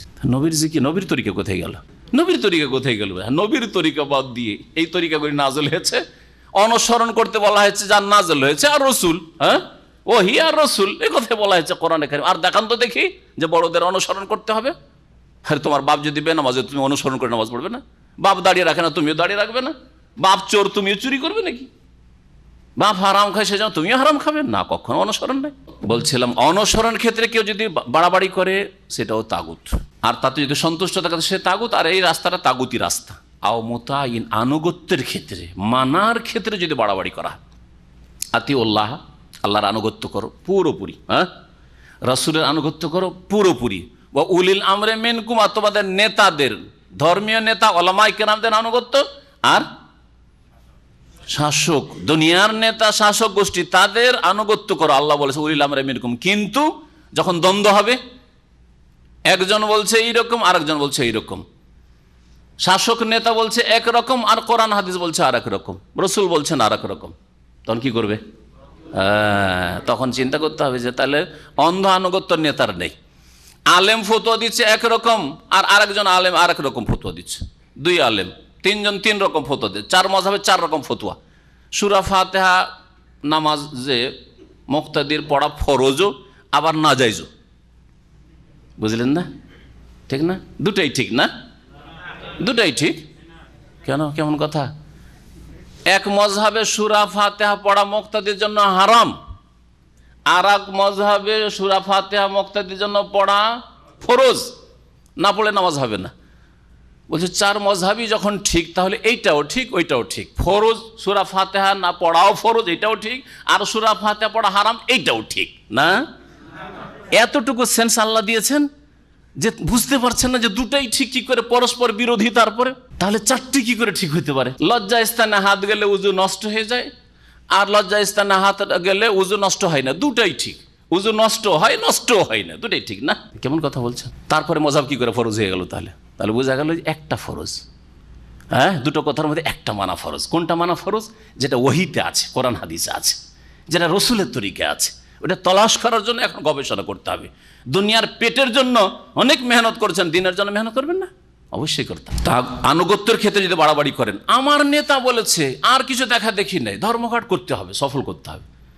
আমাদের মুরব্বী বলেছেন, পীর সাহেব বলেছেন, সুতরাং এই তরিকা ছাড়া যদি উনি জাহান্নামে যান, আমিও জাহান্নামে। শুনেছেন এরকম কথা? আমি শুনেছি অনেক লোকের কাছে। এত বড় বুজুর্গানের দিন উনি ছিলেন, আর আপনি তার ভুল ধরছেন।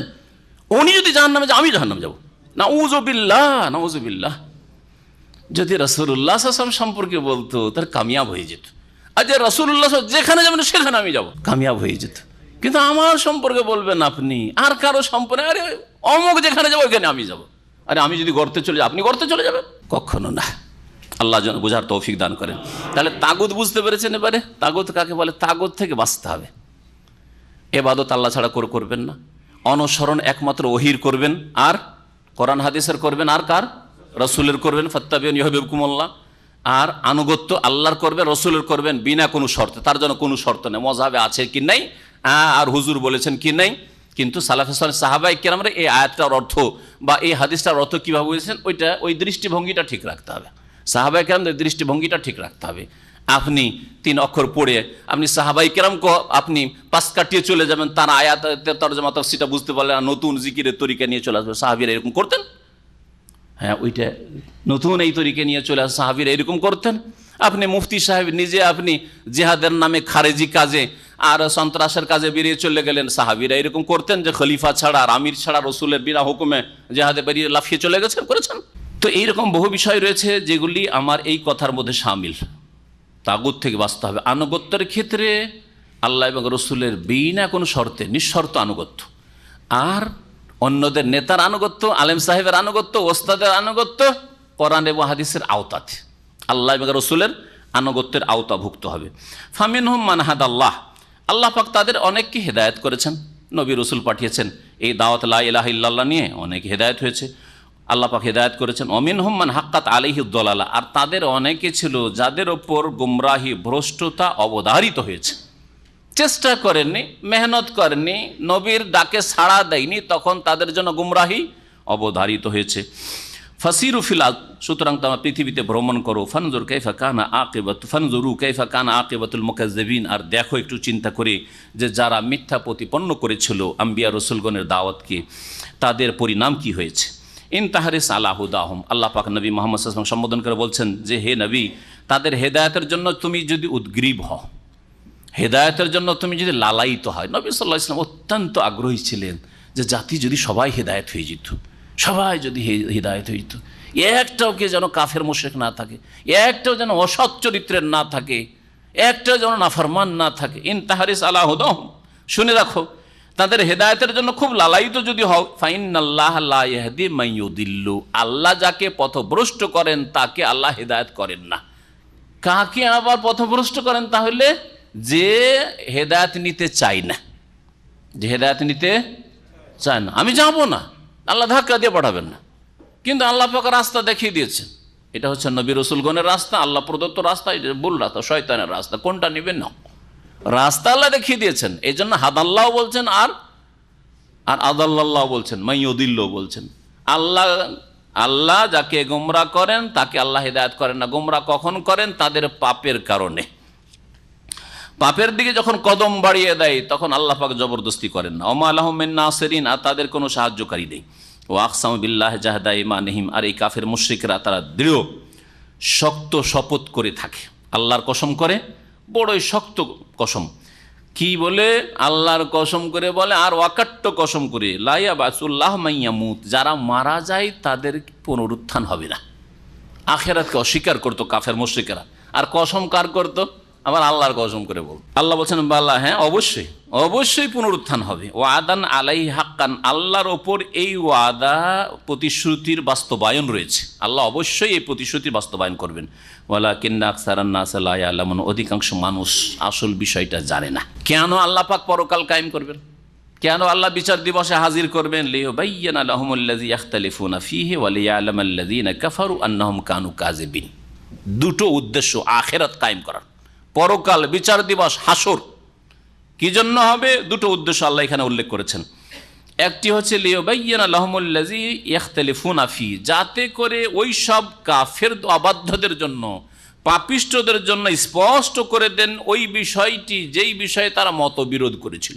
একদল মেনেছিল, মুমিন মুসলিম হয়েছে, আর একদল অমান্য করেছিল। একদল পালন করেছিল, আর একদল অবহেলা করেছিল, পালন করেনি।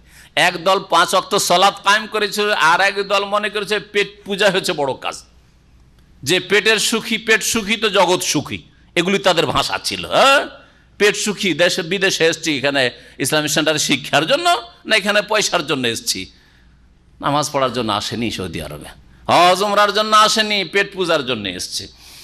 তো আল্লাহ পাক বলছেন যে এই যে দ্বিমত ছিল, দুনিয়া কি জন্য আল্লাহ সৃষ্টি করেছেন আর আখেরাত কি জন্য, আখেরাত বিশ্বাস করে না, এই যে দ্বিমত ছিল, এই বিষয়ে চূড়ান্ত ফয়সালা আল্লাহ করে দেওয়ার জন্য আর চোখে আঙ্গুল দিয়ে দেখিয়ে দেওয়ার জন্য যে আখেরাত হইল, বদলা পেলে, আর নেক লোকদের বড় জুলম অত্যাচার করেছিলে, সৎ কর্মশীলদেরকে সমাজে লাঞ্ছিত অপদস্থ করেছিলে, আজকে দেখলে তারা তাদের পাওনা পেয়ে গেছে, তাদের পাওনা পেয়ে গেছে। ওয়ালিয়ালামাল্লাযীনা কাফারু, আর যাতে করে কাফেররা, অস্বীকারীরা, অমান্যকারীরা জানতে পারে, নিশ্চিত বাস্তবে জানতে পারে। জানিয়ে দেওয়া হয়েছে তারপরে মানেনি, কিন্তু তখন চোখে আঙ্গুল দিয়ে জানিয়ে দেওয়া হবে। কি জানতে পারে? আন্নাহুম কানু কাযিবিন, দুনিয়ায় তারা মিথ্যাবাদী ছিল, শিরকের ওপর ছিল মিথ্যার ধর্ম, কুফুরের ওপর ছিল মিথ্যা পন্থা, মানব রচিত বিধানে ছিল মিথ্যা পন্থায় ছিল। পাপের জীবনযাপন করেছে, তারা মিথ্যুক ছিল, তারা ভালো মানুষ ছিল না। আন্নাহুম কানু কাযিবিন, স্পষ্ট করে দেওয়ার জন্য তারা স্বীকার করবে যে আমরাই মিথ্যুক ছিলাম, আমরাই ভুল পথে ছিলাম। ইন্নামা কাউলুনা লিশাইইন ইযা আরাদনাহু আন নাকুলা লাহু কুন ফায়াকুন। আল্লাহ পাক রব্বুল আলামিন বলছেন, আল্লাহ যদি কোনো কিছু সৃষ্টি করতে চান তো তাকে মেহনত পরিশ্রম করা লাগে না, বরং একটি বাক্য, তাও একটি শব্দের বাক্য, কুন, হয়ে যাও, বললেই তা হয়ে যায়। ইন্নামা কাউলুনা লিশাইইন ইযা আরাদনাহু, যখন আমি কোনো কিছু করতে চাই তখন সেই বস্তু সম্পর্কে আমার বাণী এই হয়, এছাড়া আর কিছু হয় না। কি? আন নাকুলা লাহু, যে সেই বিষয় সম্পর্কে আমি বলি কুন, হয়ে যাও, ফায়াকুন, তখন তা হয়ে পড়ে। ওয়াল্লাযীনা হাজারু ফিল্লাহি মিন বাদি মা যুলিমু লানুবাওয়িয়ান্নাহুম ফিদ দুনিয়া হাসানা ওয়া লা আজরুল আখিরাতি আকবার লাউ কানু ইয়ালামুন। এখান থেকে মুহাজিরিনদের ফজিলত আল্লাহ পাক, যারা মক্কা থেকে মদিনায় হিজরত করেছেন অথবা মক্কা থেকে হাবাসাহে প্রথম হিজরত করেছেন, তারপরে আবার মদিনা হিজরত করেছে, 2 হিজরত করেছেন, তাদের সকলের সম্পর্কে আয়াত নাযিল হয়েছে। একদল বলছেন এই আয়াত শুধু হাবাসা হিজরতকারী সাহাবায়ে কেরাম সাহাবিয়াত সম্পর্কে নাযিল হয়েছে, যাদের সংখ্যা 80 ছিল, 80 জন বা 80-র একটু বেশি সাহাবায়ে কেরাম সাহাবিয়াত হিজরত করে মক্কার জুলম অত্যাচার থেকে আত্মরক্ষার জন্য নবী করিম সাল্লাল্লাহু আলাইহি ওয়াসাল্লাম বললেন যে তোমরা যদি চাও তাহলে হাবাসা আবেসিনিয়া আছে লোহিত সাগরের ওপারে আফ্রিকায়, ওখানে চলে যাও, না হোনাকা মালিকান আদিল, সেখানে একজন ন্যায় পরায়ণ রাজা রয়েছে, যদিও সে খ্রিস্টান, লা ইউজলাম ইনদাহু আহাদ, সেখানে গেলে জুলম হবে না।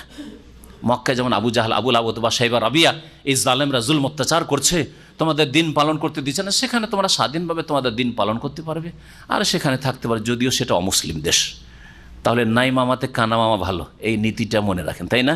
নাই মামাতে কানা মামা ভালো। এক দেশে দিন পালন করতে পারছেন না, আর এক দেশে পুরোপুরি না হলে অনেকটাই পালন করতে পারছেন, মসজিদ মাদ্রাসা ইসলামের প্রচার দাওয়াত কাজ করতে পারছেন, আর আপনার জন্য ইসলামিক স্টেটের কোনো ব্যবস্থা নেই, তাহলে কানা মামাকে আপনি বেছে নেন। হ্যাঁ, যেমন সাহাবায়ে কেরামদেরকে রাসূলুল্লাহ সাল্লাল্লাহু আলাইহি ওয়াসাল্লাম হাবাসা হিজরত করতে বলেছেন, কারণ তখন মদিনার হিজরতের ব্যবস্থা হয়নি, ইসলামিক স্টেট কায়েম হয়নি তখন।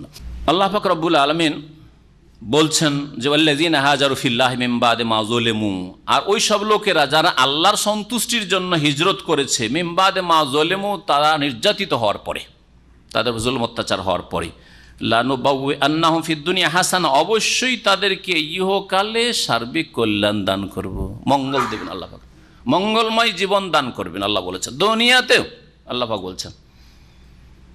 সুসংবাদ দেওয়া হচ্ছে, দেখো যারা হাবাসা হিজরত করে যাচ্ছ সেখানে ভালো আবাস স্থান দেবেন আল্লাহ পাক রব্বুল আলামিন, সেখানে কোনো অসুবিধা হবে না তোমাদের থাকতে।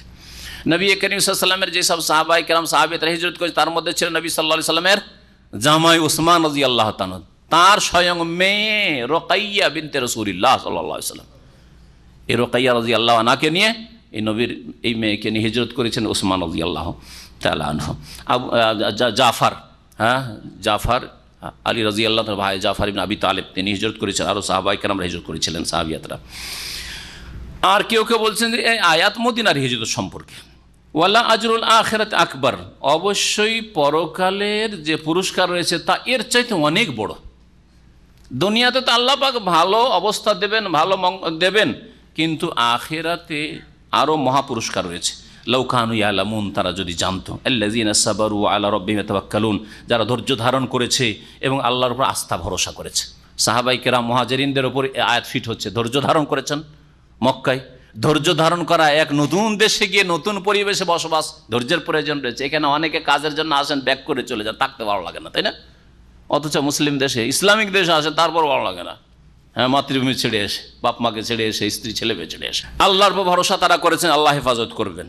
এই রাস্তায় কি হবে না হবে ওইসব চিন্তা করেননি। হ্যাঁ, যে বাড়ি থেকে বেরোবে, রাস্তায় যদি কাফেরা ধরে নি তো মেরেই তো ফেলে দিবে, ওইসব চিন্তা করে আল্লাহর উপর আস্থা ভরসা করেছেন। উমর রাদিয়াল্লাহু তাআলা যখন খলিফা হয়েছিলেন তখন এই আয়াতগুলিকে সামনে রেখে মুহাজিরিনদেরকে আল্লাহ পাক দুনিয়াতে উত্তম বাসস্থান দেবেন, উত্তম বদলা দেবেন, এই আয়াতের উপরে আমল করে তিনি মুহাজিরিনদেরকে যে ভাতা দিতেন সেটা আনসারদের চাইতে অনেক বেশি বেশি করে দিতেন, কারণ আল্লাহ পাক তাদের প্রশংসা করে যে তাদেরকে আল্লাহ দিতে বলেছেন। রাসূলুল্লাহ সাল্লাল্লাহু আলাইহি ওয়াসাল্লাম মুহাজিরিনদেরকে দিয়েছেন, যারা হিজরত করে এসেছে, তাদের ঘর নেই, বাড়ি নেই, মদিনায় এসেছে, খালি হাতে এসে সব কিছু ছেড়ে চলে আসতে হয়েছে তাদের। আল্লাহ পাক রব্বুল আলামিন তারপরে ইরশাদ করেছেন, ওমা আরসালনা মিন ক্বাবলিকা ইল্লা রিজালান নুহি ইলাইহিম, হে নবী মুহাম্মদ সাল্লাল্লাহু আলাইহি ওয়াসাল্লাম, তোমার পূর্বে যাকে আমি রসুল করে পাঠিয়েছি ইল্লা রিজালান, তারা সকলে ছিল পুরুষ মানুষ, কোনো মহিলা নবীও পাঠায়নি, আর কোনো মালায়েকা ফেরেশতাও পাঠায়নি, আর নূর নবীও পাঠায়নি, যেমন আজকালকার বিদাতিরা বলছে। কি পাঠিয়েছি? রিজালান, পুরুষ মানুষ পাঠিয়েছি, যারা মানুষ হইতো, আসলে পুরুষ মানুষ পাঠিয়েছি। ফাসআলু আহলা যিকর, সুতরাং তোমরা জিজ্ঞাসা করে নাও আহলা যিকরে মানে আহলে কিতাবদেরকে। ভালো করে শুনেন, এখানে আহলে যিকরের এখানে তাফসীর প্রসঙ্গ, কিন্তু প্রসঙ্গ একটা থাকলেও আয়াতের অর্থে যদি ব্যাপকতা থাকে অন্য ক্ষেত্র সে আয়াত ফিট করা যেতে পারে। এই নীতিমালাটি শুনে নেওয়ার পরে দ্বিতীয় তাফসীরটি করব। আল্লাহ পাক বলছেন যে যখন কাফের মুশরিকরা বলল যে মুহাম্মদকে আল্লাহ নবী করেছে, তো আমাদের তো মানুষ, মালে হাজার রসুল ইয়াকুলু তাম ইয়ামশি ফিল আসওয়াক, হে খাবার খায়, পান করে, আর এর পেশাব পায়খানা সবই কিছু রয়েছে, আমাদের যা প্রয়োজন তারও প্রয়োজন, আর বাজার হাট বাজার আমরাও ব্যবসা বাণিজ্য করি, সেও করে, আবার নবী হয়ে চলে এলো। কখন থেকে? নবী আসবে, ফেরেশতা আসবে, নূরের নবী হবে, যেমন বিদাতিরা বলছে, ওই রকম মক্কার মুশরিকরা বলেছিল। তাহলে দুই কথাতে সাদৃশ্যতা আছে, বুঝছেন না? খুব তালমিল আছে তাদের মধ্যে, বাতেলে বাতেলে খুব মিল থাকে। আল জিনসু এল আল জিনসে মিল, আরবি একটা প্রবাদ আছে, যে যেমন চরিত্রের সেই দিকে ঝুঁকে, যে যেমন চরিত্রের সেই দিকে সে ঝুঁকে। দেখবেন কোনো জায়গায় বসে থাকলে যারা সিগারেট খাওয়ার লোক এয়ারপোর্টে খুঁজতে খুঁজতে পেয়েছে, আরে কোথায় কোথায় দেখি কেউ সিগারেট খাচ্ছে কি খাচ্ছে না, আর ওইখানে কাছে বসে যাবো, কেন পকেটে সিগারেট না থাকলে ধোঁয়া টানবে, কি টানবে। এটা হচ্ছে চরিত্র। তো যারা নবীকে নূরের নবী, মানুষ নবী মানতে রাজি না, ওদের সাথে মিল আছে, একে অপরের সাথে মিল আছে। জি, যে আল্লাহ পাক রব্বুল আলামিন মানুষকে কেন নবী করে পাঠাইলেন, এইটা কেউ কি করে মানতে পারি? কাফের মুশরিকরা যখন বলল, তখন আল্লাহ পাক জবাবে বলছেন, আরে আগে যত নবী পাঠি সবগুলি পুরুষ মানুষ হইতো, আর সবগুলি মাটির মানুষ হইতো, আর ওদের কাছে শুধু কি করেছে? নহি এলে ওয়াহি করেছি, ওয়াহি দিয়ে তাদেরকে সম্মানিত করেছি, রিসালাত দিয়ে সম্মানিত করেছে, নাহলে মানুষ হিসাবে তারাও মানুষ, মানুষ হিসাবে তারাও মানুষ, আদম সন্তান। ফাসআলু আহলা যিকর, যদি বিশ্বাস না করো তো আহলে কিতাব ইহুদি আলেম ওলামারা আছে, তাদেরকে জিজ্ঞেস করে নাও। খ্রিস্টানদের যারা ধর্মযাজক করেছে তাদেরকে জিজ্ঞেস করে নাও, তাদের কাছে তো তাওরাত ইনজিলের জ্ঞান আছে। ওদের নবীরা কি ছিল ওদেরকে জিজ্ঞেস করো তো, যে মুসা আর ঈসাকে নূর নবী ছিল না মাটির নবী ছিল, জিজ্ঞেস করো তো। ইন কুনতুম লা তা'লামুন, তোমাদের যদি জানা না থাকে। বিল বাইয়িনাতি ওয়াজ জুবুর, আরেকটি কথা এখানে বলি, বিল বাইয়িনাতি ওয়াজ জুবুর, দলিল সহকারে, ওয়াজ জুবুর আর গ্রন্থ সহকারে। এখন দলিল সহকারে, গ্রন্থ সহকারে, এই কথাটির সম্পর্ক কোন বাক্যের সাথে? কেউ কেউ বলছেন এটা ফাসআলুর সাথে, তোমরা জিজ্ঞাসা করে নাও আলেমদেরকে, জ্ঞানীদেরকে, দলিলের সাথে। আর কিসের সাথে? গ্রন্থের সাথে। দলিল প্রমাণ কেমন হইতে হবে? কোরআনী দলিল হইতে হবে, আসমানি কিতাবের দলিল হইতে হবে, অরিজিনাল দলিল হইতে হবে। মানুষের তৈরি করা একটা চটি বই হইলে হবে না, যে কায়দা বাগদাদি তাহলে নামাইতো কেন এলো। শুনেছেন? আমাকে একজন আজকে 10-12 বছর আগে বলছেন, সে কেমন কথা বলছেন, নতুন এক জায়গায় গিয়েছি বক্তব্য কাছে, নিয়ত পড়া চলবে না, তো কায়দা বাগদাদিতে কেন নামাইতো সবগুলি? তাহলে কায়দা বাগদাদি কোরআন নাকি? এতটাও তো মুসলিমের জ্ঞান নেই। আনা বান আলিফ যারা বাজার বা তাজার তা, আর এই কিতাবটাকেও মনে করে কি যে এটাও মনে হয় আল্লাহর নাজিল করা, বুঝছেন না? এই হলো মুসলিম সমাজের বিদ্যার শোচনীয়তা। তো কি করে এরা হেদায়েত পাবে? যে কায়দা বাগদাদি আছে, সেই জন্য সুন্নত হয়ে গেল, নামাই তো পড়তেই হবে। আরে কোরআনে কারীম আছে, রসুলের কোনো হাদিসে আছে নিয়ত পড়া? পড়া শব্দটি দেখাই দেন তো দেখি একবার। আবু হানিফার কোনো কিতাবে আছে রহমতুল্লাহ আলাইহ, শাফি মালিক আহমদের কোনো কিতাব আছে রাহিমাহুল্লাহ জামিয়ান। চিন্তা করুন তো দেখি, তারপরে ছাড়বেন না, গায়ের জোরে নামাই তো পড়বেন আপনি। দলিল সহকারে আর গ্রন্থ সহকারে। ফাসআলুর সাথে সম্পর্ক একদল বলছেন, আর একদল বলছেন না, অধিকাংশ তাফসীরকাররা এটাই বলেছেন, যেটা সাধারণ মানুষের এই আয়াতে তাফসীর জানো, ওমা আরসালনা মিন ক্বাবলিক, হে নবী তোমার পূর্বে যত রসুল পাঠিয়েছি সেই রসুলগুলি ছিল পুরুষ মানুষ, তাদেরকে পাঠিয়েছি আরসালনা বিল বাইয়িনাতি ওয়াজ জুবুর, আরসালনার সাথে সম্পর্ক আছে, তাদেরকে প্রেরণ করেছি দলিল সহকারে, বিনা দলিলে পাঠাইনি, মুজিজা দিয়েছি, আসমানি দলিল প্রমাণ দিয়েছি। ওয়াজ জুবুর, হ্যাঁ জুবুর মানে হচ্ছে গ্রন্থ রাজি, গ্রন্থ দিয়ে পাঠিয়েছি, কিতাব দিয়ে পাঠিয়েছি। জবুরের বহুবচন হচ্ছে জবুর, জবুর একটি কিতাব, আর জবুর মানে হচ্ছে গ্রন্থরাজি। তাদেরকে গ্রন্থ দিয়েছি, তাওরাত দিয়েছি, ইনজিল দিয়েছি, কোরআন দিয়ে নাযিল করেছি, কোরআন দিয়ে তাদেরকে পাঠিয়েছি। ওমা আরসালনা মিন ক্বাবলিক, আমি তাদের সকলকে পাঠিয়েছি কি দিয়ে? বিল বাইয়ির, দলিল সহকারে, ওয়াজ জবুর আর গ্রন্থ সহকারে। আর এই আয়াতের দ্বিতীয় তাফসীর হচ্ছে, যেটার উপর আমল আমরা করব, আহলে কিতাবকে জিজ্ঞাসা করার প্রয়োজন না। যারা কাফেররা মুশরিকরা মক্কার অস্বীকার করেছে তাদেরকে বলা যায়, যাও গিয়ে জিজ্ঞেস, আব্দুল্লাহ বিন সালামকে জিজ্ঞেস করো, সালমান ফার্সিকে জিজ্ঞেস করো, আরও সব ইহুদি খ্রিস্টানদের বড় বড় আলেমরা রয়েছে, ধর্মগুরুরা, তাদেরকে জিজ্ঞেস করো তো যে আগের নবীরা কি ছিল, মাটির মানুষ ছিল, বাবা বাশার ছিল, নাকি তারা নূরের ছিল, ফেরেশতা ছিল? জিজ্ঞেস করো তো। আমাদের জন্য এই আয়াতের তাফসীর যেটা, সেটা হচ্ছে যে তোমাদের যদি না জানা থাকে, ইন কুনতুম লা তা'লামুন ফাসআলু আহলাল যিকর, তাহলে আহলাল ইলম। যিকর মানে হচ্ছে কোরআনকে জিকির বলা হয়েছে। কোরআনকে কি বলা হয়েছে? ইন্না নাহনু নাযালনা যিকরা, আমি জিকির উপদেশ নাযিল করেছি। হাদিসও জিকির, কারণ যাতেই উপদেশ রয়েছে, জ্ঞান রয়েছে, সেটা হচ্ছে জিকির। আর কোরআন এবং হাদিস দুটোকে জিকির শব্দটি শামিল। আল্লাহ পাক জিকির নাযিল করেছেন, কোরআনও ওহী, আর রাসূলের হাদিসও ওহী। আল্লাহ পাক জিকির নাযিল করেছেন। আর যারা জিকির সম্পর্কে, কোরআন এবং হাদিস সম্পর্কে জ্ঞান রাখে, তাদেরকে জিজ্ঞেস করো। জিকির মানে শুধু যদি জিকির ধরা হয়, তাহলে যারা আল্লাহু আল্লাহু করছে বিদাতি জিকির অথবা সুন্নতি জিকির করছে, কিন্তু কোরআন হাদিসের জ্ঞান রাখে না, সুবহানাল্লাহ আলহামদুলিল্লাহ লা ইলাহা ইল্লাল্লাহ করছে, লা হাওলা ওয়ালা কুওয়াতা ইল্লা বিল্লাহ, আর কোরআন হাদিসের দলিলের জ্ঞান নাই, তাকে যদি মাসলা জিজ্ঞেস করেন, কি মাসলা বলবে? পারবে? তাহলে এখানে জিকির মানে এই প্রচলিত জিকির নয়, বেদাতি জিকির না, আর সুন্নতি জিকির। সকাল সন্ধ্যার জিকির করেন, ঘুমের আগের জিকির করেন, 5 ওয়াক্ত নামাজের পরে জিকির করেন। আপনাকে যদি ফতোয়া জিজ্ঞেস করে বসে যে আপনিও আহলু জিকির, হ্যাঁ, জিকিরের হালকা করছেন, বিদাতিরা জিকিরের হালকা করে, জিকির হালকা করছেন, আর জিকির হালকায় মূর্খরা চিল্লাতে গিয়ে যে জিকির হালকা করছে, ওদেরকে যদি ফতোয়া জিজ্ঞেস করে, আমাদের আমির সাহেবকে জিজ্ঞেস করে, কি বলে? ওদেরকে কোনো কথা জিজ্ঞেস করেন, এক কথায় আমাদের আমির সাহেবের কাছে চলে যান, আমাদের আমির সাহেব কথা বলেন, আমাদের আমির সাহেবের কাছে চলে যান, ঠিক না? হ্যাঁ হ্যাঁ, তো তোমরা যে জিকির করছো, আর যদি আহলে জিকির মানে তোমাদের কি উদ্দেশ্য হয়, তো তোমরা সবাই ফতোয়া দাও না। এখানে আহলে জিকির মানে আহলুল ইলমি বিল কোরআন ওয়াস সুন্নতি, যাদের কাছে কোরআন সুন্নাহর জ্ঞান রয়েছে, তাদেরকে জিজ্ঞেস করো।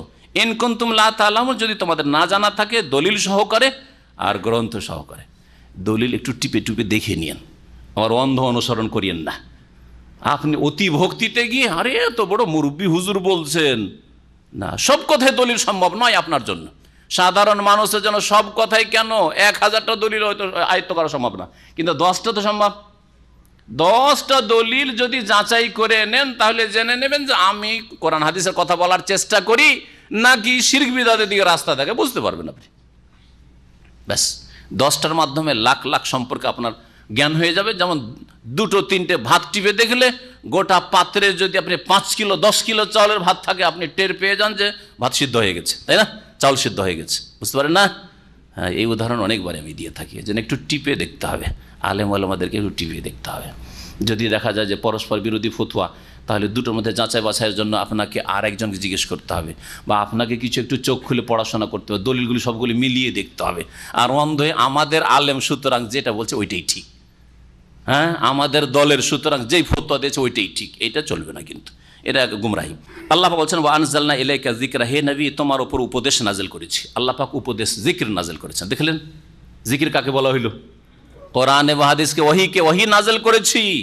লেতুবা, কেন কোরআন নাজিল করেছে? জিকির কোরআন, তো কোরআন আল্লাহ নাজিল করে লিতুবাইয়িনা লিন-নাসি মা নুজিলা ইলাইহিম। নবীর মিশন কি, নবীর ডিউটি কি, আল্লাহ পাক নবীর দায়িত্ব সম্পর্কে এখানে বলে দিচ্ছেন, যাতে করে তুমি বর্ণনা করে দাও মানুষের জন্য মা নুজিলা ইলাইহিম, যা তাদের উদ্দেশ্যে নাজিল হয়েছে, তাদের জন্য যে কোরআন নাজিল হয়েছে এটাকে খুলে খুলে যাতে বর্ণনা করে দাও, এই জন্য তোমার উপর কি করেছি?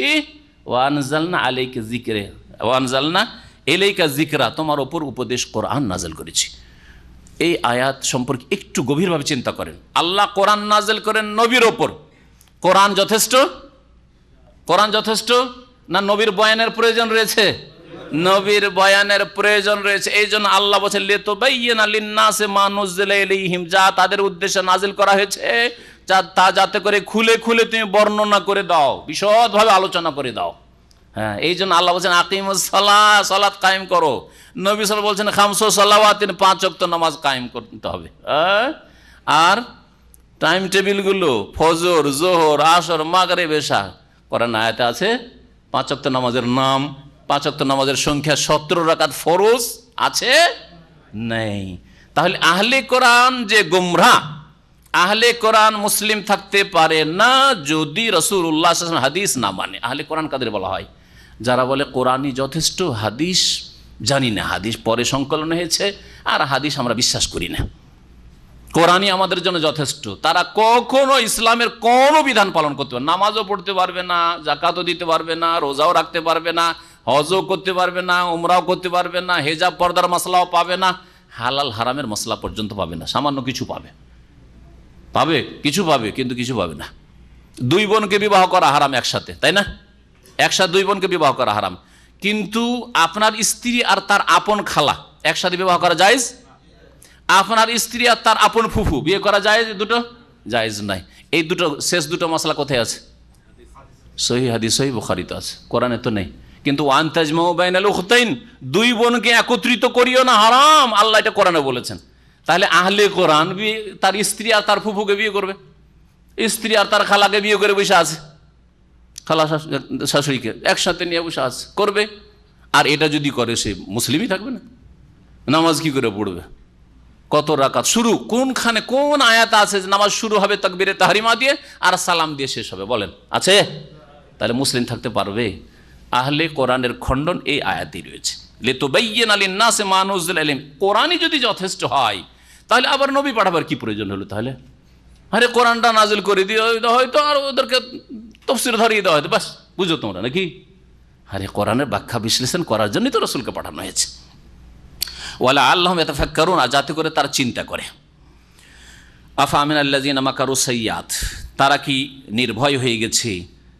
আফা আমিনাল্লাযিন, ওই সব লোকেরা যারা মাকারু সাইয়্যাত, যারা কুচক্রান্ত করেছে, যারা কুচক্রান্ত করেছে নবী করিম সাল্লাল্লাহু আলাইহি ওয়াসাল্লামের বিরুদ্ধে, নবী সাল্লাল্লাহু আলাইহি ওয়াসাল্লামকে মেরে দেওয়ার জন্য বা নবী সাল্লাল্লাহু আলাইহি ওয়াসাল্লামকে তাড়িয়ে দেওয়ার জন্য বিভিন্ন রকমের চক্রান্ত তারা করেছে নবী সম্পর্কে বিভিন্ন সময়। শেষ চক্রান্ত ছিল যে নবীকে বিভিন্ন দলের প্রতিনিধি এসে বাড়ি ঘেরাও করে আজকে রাত্রে মেরে দেবো, আল্লাহ পাক উঠিয়ে তাকে হিজরত করাই দিলেন, তাই না? তারা কি নির্ভয় হয়ে গেছে আন ইয়াখসিফাল্লাহু বিহিমুল আরদ, যে তাদেরকে আল্লাহ পাক জমিনে ধসাবেন না? তাদেরকে জমিতে ভূমিতে ধসিয়ে দিতে পারে আল্লাহ পাক। আও ইয়াতিয়াহুমুল আযাবু মিন হাইসু লা ইয়াশউরুন, অথবা তাদের কাছে আযাব এসে পড়বে এমন ভাবে যে তারা টেরও পাবে না, লা ইয়াশউরুন, বুঝতেই পারবে না যে কোন দিক থেকে আযাব চলে আসলো। আও ইয়াখুযাহুম ফি তাকাল্লুবিহিম, অথবা তাদেরকে পাকড়াও করবেন আল্লাহ পাক রব্বুল আলামিন তাদের চলাফেরার সময়। রাস্তাঘাটে চলাফেরা করছিল, ব্যবসায় যাচ্ছিল, মাঠে ঘাটে যাচ্ছিল, হ্যাঁ, পেশাব পায়খানার জন্য যাচ্ছিল, আযাব এসে পড়লো। আল্লাহ কি করতে পারেন না? চলাফেরার সময়, সে ব্যবসায়ী সফর হোক আর যে কোনো সফর হোক, যারা এরোপ্লেনে চলাফেরা করছেন, বলুন তো দেখি কোন নিশ্চয়তা আছে যে আপনার এই প্লেনটা গন্তব্যস্থানে পৌঁছবে? আছে কি? এক সেকেন্ডের মধ্যে মত হইতে পারে না, হইতে পারে না? তারপরে এক শ্রেণীর বদচরিত্র আল্লাহ দ্রোহীরা তা সেখানেও পাপ করছে। হ্যাঁ, পানি জাহাজে, ওড়ো জাহাজে মিনিটের মধ্যে আল্লাহ পাক ধ্বংস করে দিতে পারেন, মুহূর্তে ধ্বংস করে দিতে পারেন, তারপরেও পাপ চলতে আছে, শরাব মদ চলতে আছে, চলে না? আল্লাহু আকবার। কেন শরাব মদ চলে না এতে এরোপ্লেনে? আল্লাহু আকবার। চিন্তা করুন তো দেখি, চলাফেরার সময় আল্লাহ ধরতে পারেন না? এই আয়াত কি মানুষের সংশোধনের জন্য যথেষ্ট নয়? আপনি মাঠে ঘাটে গেছেন, গাড়ি নিয়ে বেরিয়েছেন, অ্যাক্সিডেন্ট এই সামনে বেরিয়েছেন বাড়ি থেকে, আর যেতে এমনভাবে মারলো ঠিক আপনার জায়গাতে ড্রাইভারের পাশে এসে লাগলো, সামান্য লাগাতে আপনার মত হইতে পারে না? আল্লাহকে ধরতে পারেন না? ফি তাকাল্লুবিহিম, চলাফেরার সময় গাড়ি নিয়ে চলাফেরা করেন, পায়ে হেঁটে যাচ্ছিলেন, 5 মিনিটের রাস্তা, আর এসে দিল ধাক্কা। এরকম দুর্ঘটনা হয় না? বুঝতেই পারেনি যে কোন দিক থেকে গাড়ি চলে আসলো, অত মরে গেল লোক। হইতে পারে না? কোথায় আছো তুমি? আল্লাহ পাক যে কোনো সময় যে কোনোভাবে পকড়াও করতে, ফামাহুম বিমুজিজিন, তার আল্লাহ পাককে হারাতে পারবে না। দেখলেন, আল্লাহকে কেউ হারাতে পারে না, আল্লাহ বলছেন আল্লাহ পাককে কেউ ব্যর্থ করতে পারে না। আও ইয়াখুযাহুম আলা তাখাউফ, অথবা আল্লাহ পাক তাদেরকে পাকড়াও করবেন ভীত সন্ত্রস্ত অবস্থায়, তারা যখন ভীত সন্ত্রস্ত থাকে। তাখাউফ কাকে বলা? খৌফ মানে ভয়, তাখাউফ বলা হয় মানুষ যখন পূর্ব সংকেত পেয়ে গেছে, বিপদ সংকেত পেয়ে গেছে, তারপরে ভয়ে ভীত। যেমন শুনেছি যে আমার নামে কেস হয়ে গেছে আর ধরার জন্য খোঁজাখুঁজি করছে, কত ভীত থাকে, কোনখানে যে ধরে নেই, তাই না? এইরকম অবস্থায়। আর এইরকমই যে কোনো উদাহরণ দিতে পারেন, যে কোনো সময় আপনাকে খুন করার জন্য, আল্লাহ না করে যে কোনো মুসলিমকে খুন করার জন্য ষড়যন্ত্র হয়, কিন্তু খুন করার জন্য শুনতে পেয়েছেন যে আমাকে খুন করার জন্য তলাশ করছে সন্ত্রাসীরা, খুনিরা, আমার শত্রুরা তলাশ করছে, কোথায় আছে কোথায় আছে, আর কোথায় যে পালাবেন দিশেহারা এই অবস্থায়, তাখাউফ, ভয়ের অবস্থায়। এই সময়কে আল্লাহ পাকড়াও করতে পারেন না? ধরে নিতে পারেন। আল্লাহ পাকের আযাব নাযিল হচ্ছে। আব্রাহা কত ভয়ের অবস্থায় পালাচ্ছিল, যখন দেখলো যে আমার হাতিগুলি সব ধ্বংস হয়ে যাচ্ছে, ছোট ছোট কঙ্কর অ্যাটম বা বর্ষিত হচ্ছে, সব ধ্বংস হয়ে যাচ্ছে, পালাতে শুরু করলো। আল্লাহ বলছে তুই পালা, তারপরে তোকে মারবো, এখন মারবো না। হ্যাঁ, পালাতে যখন চলে গেছে তার ওই রাজদরবার যেখান থেকে সে এসেছিল, তখন তার উপরে অ্যাটম বোম পড়েছে। হ্যাঁ, চিন্তা করেন, তাকাও কত ভয়ে তাহলে পালিয়েছিল। কোথায়? ইয়ামান, আবরাহার দেশ, আর কোথায় আপনার মেনা আর মুজদালিফার মাঝখানে ওয়াদি মুহাসসির, যেখানে হস্তি বাহিনীকে ধ্বংস করা হয়েছে। কিভাবে ভয়ে আর ভীত সন্ত্রস্ত হয়ে পালায়ন করেছে। আল্লাহ কি ধরেন নাই?